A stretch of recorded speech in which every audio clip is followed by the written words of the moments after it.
அத்தாச்சி, அண்ணனுக்கு விஷயம் தெரியுமா? எங்க 2 பேரையும் பார்த்துதான் அம்மா சொல்லுச்சு. அக்கா, மச்சான் என்ன சொன்னாங்க? பாரு பழனி, அவருக்கும் நீ கடை திறக்கிறதுல ரொம்ப சந்தோஷம் தான்டா. அக்கா, இதை நானா விருப்பப்பட்டு எதுவும் பண்ணல. இப்ப கூட நான் இன்னும் குழப்பத்துலதான் இருக்கேன். நம்ம அண்ணனுக்கு தான் என்ன போட்டு படுத்து எடுக்கிறாங்கக்கா. இத பாருங்க, இப்ப கூட நீங்க வேணான்னு சொன்னாலும் இத பாரு, தேவையில்லாம குழப்பமே வேண்டாம். நீ நல்லபடியா கடையை தொடங்கு, நல்லபடியா நடத்து. எனக்கும் அவருக்கும் ரொம்ப சந்தோஷம் தான்டா, ரொம்ப பெருமை தான்டா. இத பாரு, இனிமே எதுவா இருந்தாலும் என்கிட்ட நேரடியா சொல்லுடா.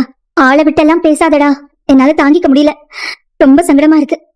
அக்கா, அரசி அக்கா கூட சுகன்யா அக்கா ரொம்ப வருத்தப்படுறாங்கல்ல? அப்படியா தெரியுது உங்களுக்கு? ஆமா.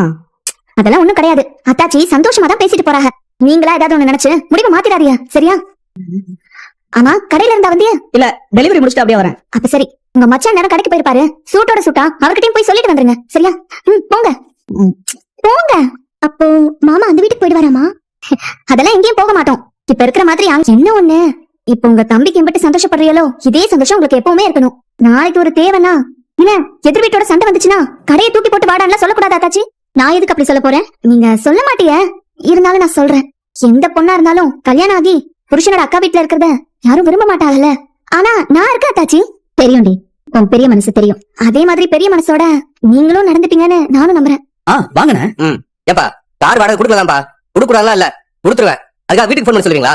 அண்ணே, வீட்டுக்கு தான் போன் பண்ணல, உங்களுக்கு தான் போன் பண்ணேன். உங்க வைஃப் எடுத்தாங்க, அவங்க கிட்ட விஷயத்த சொன்னேன். என்னமோ ஏமாத்துற மாதிரி சொல்லி வச்சிருக்க.